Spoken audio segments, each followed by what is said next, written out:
Namaskaram. Welcome back. As we moved along through the aksharams of the Panchadashakshari mantra, we have come to the 15th aksharam, Hrim. This is the last aksharam in the Panchadashakshari mantra. This is the 15th shlokam. We will continue to seek the blessings of Sri Rajarajeshwari through the divine verses of Adi Shankaracharya's Sri Rajarajeshwari Mantra Matrikastavam. Let us chant the 15th shlokam.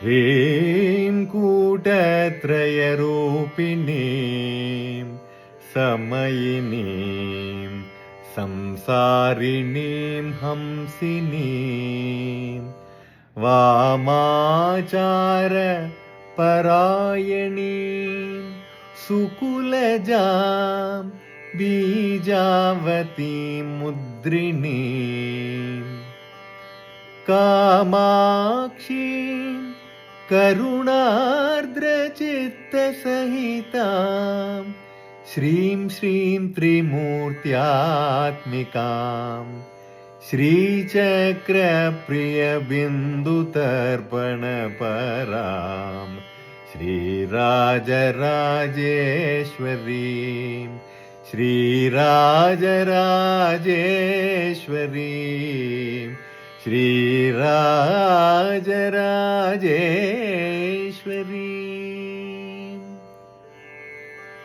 The meanings: salutations to Goddess Sri Rajarajeshwari, who is the embodiment of the sacred triad of mantra, yantra and mudra, who establishes the sacred bond of harmony, who governs the cycle of worldly existence, who is worshipped through the Hamsa mantra, who follows the left-handed Vamachara tantra, who is born from a noble family, who holds the seed mantras and grants sacred mudras, who is Kamakshi, the goddess with compassionate and loving eyes, whose mind is full of mercy, who is the bearer of the auspicious seed syllable Shrim, who is the supreme beyond the Trimurti, who is dear to the Sri Chakra and worshipped at its central bindu, who is the supreme queen, Sri Rajarajeshwari.